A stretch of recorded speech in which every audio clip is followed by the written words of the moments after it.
इसका मैं बड़ा गाऊंगी कि ना जाने का हो गई बाटे आज सर से चुनरिया सर के लाया मिला मिला लला सर से चुनरिया सर के लाया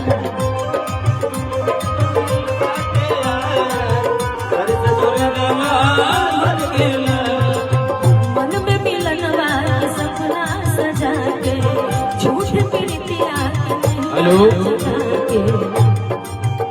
बोलिए ना आप कुछ कहना चाहते हैं? नहीं हम ये माइक को चेक कर रहे थे ना कि कुछ बीच में इधर उधर होगा कि खोता के घर हर बनाई के उड़ी जाई